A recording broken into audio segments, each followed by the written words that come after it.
Montessori School ng Quezon City na magiging representante ng NCR sa Ribisco Volleyball League 2024. Nandito sa studio sina Ayana Humawan, raise your hand para sumagot ngayon.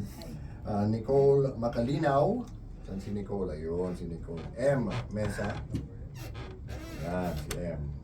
Priska Gindak, Jada Muscat, at si Paula Palma. Okay, welcome to Hardball, ladies. Good morning. Okay, let's talk a little bit about yung team ninyo. How long have you guys been playing together as a team? We've been playing for like 3 to 4 years. 3 to 4 years na. Anong level na kayong mga sa school? Yung grade 11 po. Ako po si Pao and Kriska. We're same batch po. Siya po si grade 12 po. Grade 12. Tapos si M naman po grade 9 and si Jada grade 10. Wow. Bakit volleyball? Bakit na pa? Bukod sa matangkad ka. Bakit volleyball? Why not basketball? Why not swimming? Why not other sports? For me po, siguro kasi when I was grade 6, nag-start po ako ng volleyball. Since I saw my classmates po like playing sa court. So why not I tried? So, pumasok po ako sa grade 6 ako. Okay, kayo naman, Volleyball. bakit volleyball? Basketball po talaga yung unang gusto. Oh, okay. Nung grade 5 po ako, nakita ko po kasi yung mga iba kong classmates na nagtitraining. So, parang gusto ko po mag-try para naman po maiba. Okay, bakit? Nagustuhan ko. Anong anong enjoyment mo sa volleyball na wala sa basketball? Siguro po yung mga kasama ko po sa training. Suplado yung mga kasama. Hindi naman. Kaya mo hindi naman sila nakikinig. Kayo, anong nag-udyok sa mag-volleyball? Nung grade 3 po kasi ako, passion ko po talaga maging volleyball player po. And yung tatay ko po kasi is a volleyball player po. So, Okay. parang namana po ako. So maliit ka palang nakikita mo yung volleyball. Pinapanood mo sa bahay. Okay. Same to her din po. Idol ko po kasi yung ate ko nun. And nung nakita ko po siya naglaro sa court, like parang sabi ko sa sarili ko, I want to be, at gusto ko rin po maging tulad niya. Ganun. Kaya nga po, nung nag-grade 4 po ako, nung nakapasok po ako ng division mate, sabi ko, gusto ko maglaro po ng volleyball. Parang na-open po ako sa volleyball. Kaya yun po. Okay, hindi ka ba nahihirapan na sa training at your age? Di naman po. Siguro nakasanayan mo rin. Okay. Same lang din po kay Ate Nicole. Nung grade 6 po, nakita ko lang po naglalaro yung mga ates. Grade 5 po ako nun, tapos naglalaro po yung mga ates namin sa dati naming school. And then pagkahawa ko po ng volleyball, feel ko ito na talaga yung gusto ko. Pero wala pang nanonood sa inyo noon, training pa lang yan, na-enjoy mo na. Opo, para lang pong try out lang po sa school. Kasi maliit lang po yung school namin since hindi po siya known as parang malakas na team. Para kasi po for academics po talaga yung school namin dati. I see. And ayun, naglalaro-laro lang sila. Paghawak ko po ng volleyball, and gusto ko na rin maglaro. Okay. What's the enjoyment that you get from playing volleyball? For me, iba po yung enjoying pagka nag-volleyball po kasi besides stress kami sa school, other stuff, pagka po parang... Stress sa boys. Ba't tumatawa?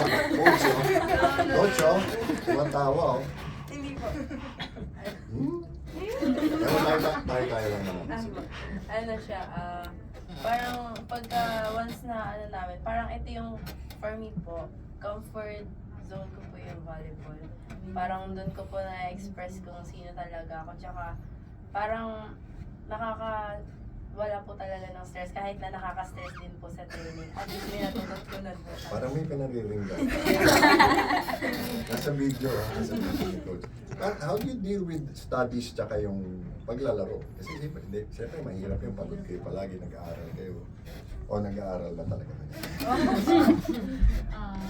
For me po, siguro yung studies and playing, mahirap po talaga siya as of the moment since kami po, ako po is graduating student. Okay. siya po. So, mahirap din po as a student athlete na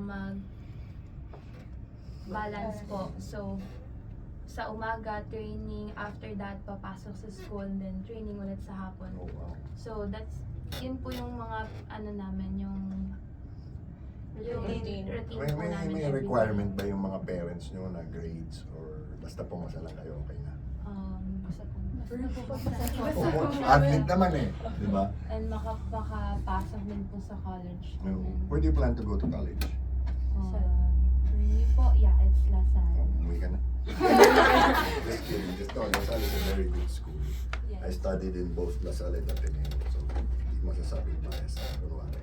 What about you guys? I mean, how are the different ways you deal with the pressure? Mahirap po talaga mag-keep up sa schoolwork at sa mga kaklase mo po. Lalo na po grade 10, moving up po. Okay. Ikaw po moving down na nga po. Or moving back. So parang hirap po talaga. Tapos mga assignment, parang kopya-kopya na lang po.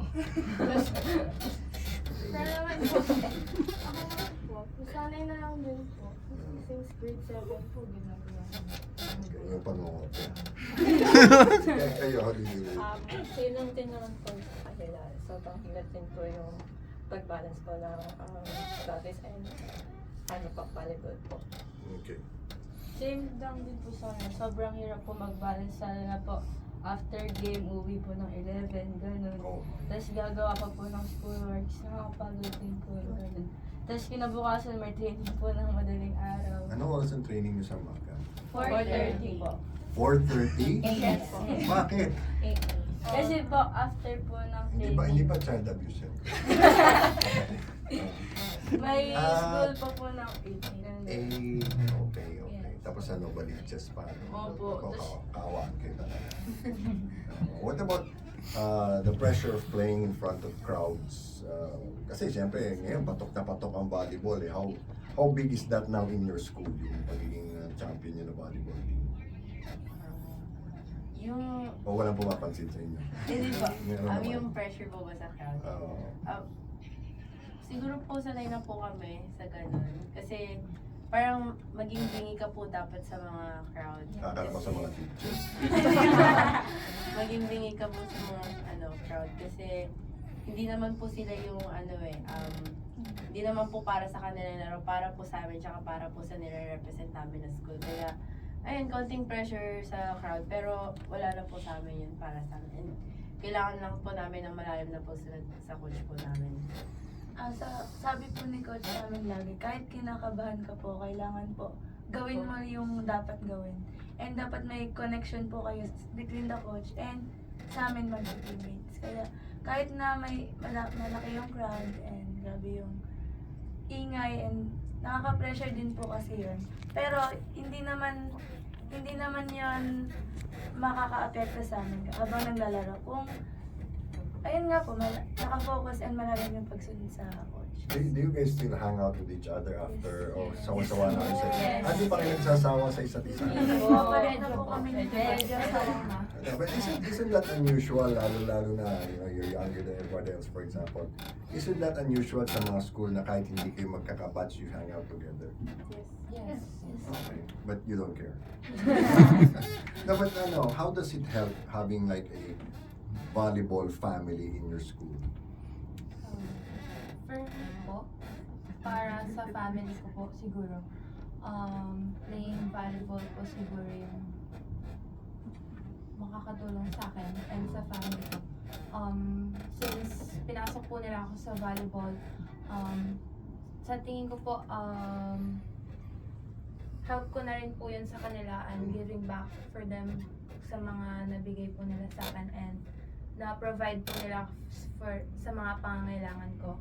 Like that po. So, like yung condo ko, yung mga things po na na-provide nila. So, I can provide din po sa family ko once I got the money in my hand.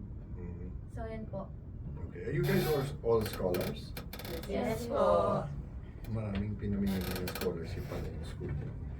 Yeah, but what if somebody asks you, what is it like being a volleyball player? Why should I go into volleyball? Ano yung sasabihin niyo? Bakit? how do you attract other people or other girls to play volleyball also? Patay. Hindi, kung halimbawa, meron kayong mga nakikitang bata na who could be good volleyball players, what do you tell them? How do you get them to join the team or try out? For me po, siguro para ma-persuade ko po sila na maganda talaga mag-volleyball. Siguro sabihin ko na malaki yung future mo dito. At saka parang ayoko po hindi po kasi ako yung taong namimilit. So, Okay. gagawin ko lang po na gusto ko lang na tingin sila. Gusto ko po sila po yung mismo makadiscover sa sarili nila na maganda po yung volleyball. Tapos kapag po nagtanong sila sa akin, I'm really open to share my skills, kung ano po yung mga nalalaman ko sa volleyball. Yun Okay. po. Yun nga po, same lang din po. Nasabihan Go ko po Papi. sila. Grabe, yung volleyball ngayon po is grabe po talaga. Lalo na kapag na-recruit ka ng schools and pinag-aagawan ka, ganito ganyan. Tapos Haba ng hair. pupunta ka sa pupunta ka sa pro, grabe po talaga yung kunyari may bata. Depende kasi po yun kung mapapersuade niyo po yung isang tao, kung mahal niya po talaga yung isang bagay. Tapos, yung volleyball po, ako po, pumasok ako ng volleyball para rin po makatulong sa family. And like, mabalik po yung mga sacrifices din na binigay nila para sa akin. And yun din po, same din po sa ibang tao. Kung gusto po nila na matulungan yung kanilang family, and like, para mabalik yung pinaghirapan ng pamilya nila during the support na kinakailangan nila sa kanyang passion po. Parang naiiyak ako. No, I think you guys should talk to my daughter. Gusto niya kasi swimming. Sabi ko, wala naman hanap buhay sa swimming. She's 12 years old. She's 5'2". So, she'll be at, minimum daw 5'10" yung paglaki niya. So, sana mapuusap niyo siya. But anyway, this tournament that you're joining, sino ang mabibigat na kalaban ninyo? Kasi when I ask the other teams, kayo daw yung pinakamabigat na kalaban. Para sa inyo, sinong mabigat na kalaban? So, yung Western Visayas. Kausap ko kanina. Really, what makes them so tough? Same lang po. Kasi yung connection din po nila, matagal na po sila Matagal na po kasi silang magkakasama. Okay. How do you get new players or younger players integrated into the team? Kasi di ba usually chemistry yung pinaka-importante sa mga team. How do you get the younger players or the newer players to feel like they're part of the team talaga? Ano po, Nilalasing nyo ba? Bawal pala yun. May ining si coach yun. Pero namamulekta siya na ebidensya. kasi po syempre, iba pa rin po yung band ng mga matatagal na magkakasama, tapos may dadagdag po na bago. Minimake sure po namin na yung bago na yun is hindi po na-feel na left out, gano'n. So, kahit gano'n din sa training, kahit outside the court po. Pag sa training po kasi syempre yung iba nasa gilid lang, ganyan. Pero if may time po talaga, pinapaglaro po namin sila sa loob para maranasan po nila kung ano po yung feeling ng paglalaro. Okay. How do you guys feel about yung, halimbawa, yung mga college kasi pinag-aawayan nila yung nagre-recruit ng foreign student athletes, malaking issue yan sa NCAA. How do you guys feel about that? Is it an issue for you or basta makapag-aral naman sa school niyo? Parang makapag-aral. Kasi wala na parang foreign nga po. Parang, Sige, tayo na yan. It doesn't matter. it doesn't matter. Kahit paano Gusto kung... niya naman po yung ginagawa niya. Okay. So kahit na sabihin natin napaka-dominating yung bata, okay lang sa inyo yun. Basta totoong estudyante na nag-aaral sa school. Opo. Okay. How do you foresee yourselves? Kasi ang volleyball naging career na eh, di ba? Dati parang ano lang yan, racket lang yan, sideline lang yan. But are you guys prepared for a career in volleyball? Yes. Yes, Yes, po. Super yung po yung pinaprepare namin. Okay. Are there any particular after college? Are there any particular teams that you would like to play for or any? PBL. Okay. Japan. Ha? Japan. Times ano ba ang sweldo? Times 3 ba? Times 5? Import. Important. How about the national team? Is that something you guys are interested in? Yes, Yes, yes also. Oh. Sana. Kasi dati, before this came along, ang pinaka-goal ng mga volleyball player maging part ng national team. Para ngayon, gusto nila mag-national team para mas mataas ang sweldo. Kasi, how do you guys feel about that? For me po kasi dapat talaga yung sa national team yung mga deserving player po talaga. Kasi you represent the country. Oo.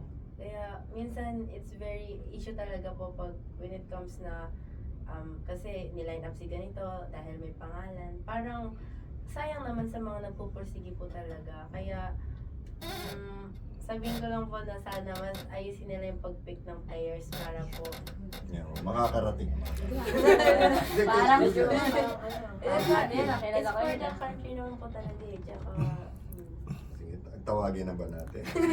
No, but kayo, how do you feel about the process of selecting players? Kasi ngayon parang by invitation na, hindi na open tryouts. Eh, no? Sige na lang. Pinili lang po yung players na magpe-present po sa country. Okay. Big opportunity din po yun sa mga players po na nag-pursige talaga. Tsaka kung minsan, yun at yun na rin, ano? Yun at yun na rin. It's not like, parang all-star selection na. Do you think we should have a full-time national team like before? yes, para mas maging solid. So yun po yung sa ibang national team, sa ibang country, kaya po malalakas na sila kasi grabe po yung connection nila sa isa't isa. Lalo na po yung Japan team. Men's ba ito o women's ang pinag-uusapan na But how do you guys continue to develop your chemistry na walang nag-aaway, walang nagsigitan, walang nagsesilusan? Alam natin malaking bagay yan sa pagiging teenager. Eh. How do you avoid that yung nag-aaway-aaway, nagtatalo? Actually, normal lang po sa amin yung Sampalan. Wala na po sa amin yung galit-galitan, gano'n. Wala na. Kapag po sa amin ni Coach, okay naman daw po magkagalit sa loob ng court. Basta po after po nun, sa labas po, okay na po. Iba yung, yung sa loob ng court, sa labas. Ano ba mga pinag-aawayan niyo? Kunwari hindi ko alam, pero ano ba mga pinag-aawayan? 6 on 6 lang din po. Pag Training lang din po. kami. Scrimmage, gano'n po. Pag Wala rin napikon nga. po, Pasa, ganyan, Wala rin pasa. nagkapikunan po kasi ng photo si ganito. Ay, Good luck si ganyan. Yun lang po. Magtatawag. tawag, mga tawag ni Coach. Okay. Oh, yan o, Coach. Oh. Marami na. Mamaya na kayo mag-usap. Dito sa national tournament na ito, what are the things you've done na parang extra to prepare for this na you don't normally do in training? Or is it the same as your regular training? Same.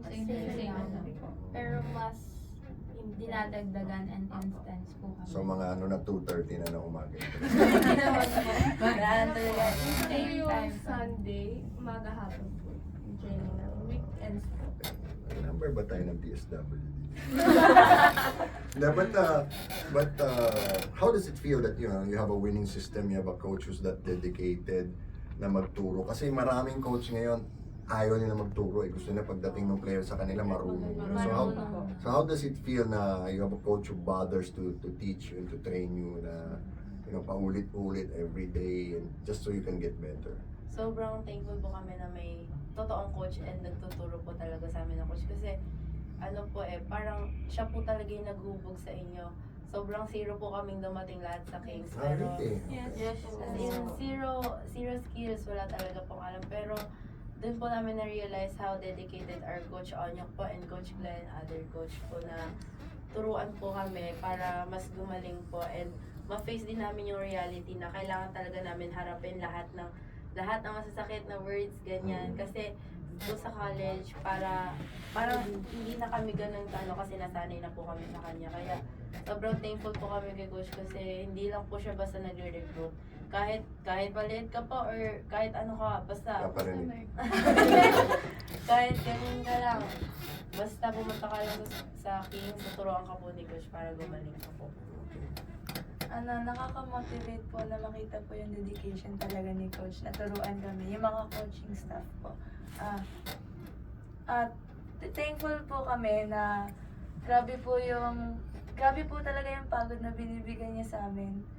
Na, I mean, like, kasi may training din po kasi siya sa ibang teams, like sa mga pro teams.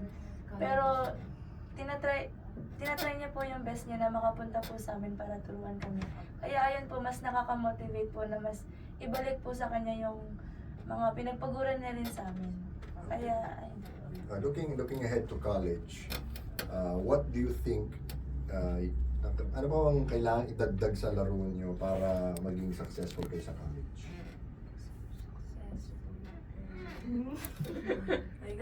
Bigla kayong kinabahan na. What else? Kasi yung nakikita niyo sa mga naglalaro sa college, sa mga pro, ano yung nagagawa nila na hindi niyo pa nagagawa? O pareho lang? For me po, siguro naman po kasi lahat nagkakamali din. And Okay. same lang po lahat ng ginagawa namin sa college. Kasi para po sa akin kasi yung training namin same as parang mga college na po kami. Hindi naman po sa pagiging parang totoo po yun. Yun po, parang super hard training po kami. Talagang porsigido po kami kasi gusto po namin manalo. And gusto po namin talagang yung pangalan po talaga ng KMS is makilala din po ng buong lahat ng tao, ganun po. And para po mapasukan din ng mga iba pang students and yung mga gusto rin pong mag-volleyball sa KMS kasi yun nga po, sabi po nila is yung coach po talaga namin is super dedicated po talaga magturo. Kahit, kasi po ako, pumasok po ako sa KMS na zero po talaga ako, like hindi po, wala po akong alam sa No experience, no nothing? Yes po. Wow. Kasi po nag-stop po ako nung grade 6 ako eh. So yun po. Like 3 months lang po akong na-develop ni Coach Onyok din. Yun po, napapasok na po ako as first 6, ganun po. Okay. So, yun po. Nakatulong na ba yung success ninyo na maakit yung ibang girls na pumasok sa school nyo para maging volleyball player? Yes po. Yes po. I see. Actually, marami pong gusto din mag-try out and lumipat po sa Kings. Pero, minsan po si Coach po yung, Wow. nasa kanya po yung In demand. design. Okay. So after this tournament, anong next na sasalihan nyo na liga? Mayroon po kaming NCR meet, which is Yung we represent DepEd. DepEd po, Okay. yes po, DepEd. Okay. So ang selection talaga ng representative is team, hindi pinaghahalo yung mga iba-ibang teams. Team po. I see. Okay. So yung DepEd na yun, is that still this year or next year na? This year po. Pero, Okay. Well, congratulations and good luck sa national championship at I wish you the best and basta may ibabalita kayo, unahin naman kami dito sa Hardball. Thank you very much for being here. Si Coach tahimik lang pero kanina pa kayo pinakikinggan. Alright, magbabalik po ang ating programang Bill Velasco. Uy, mga kadiwa!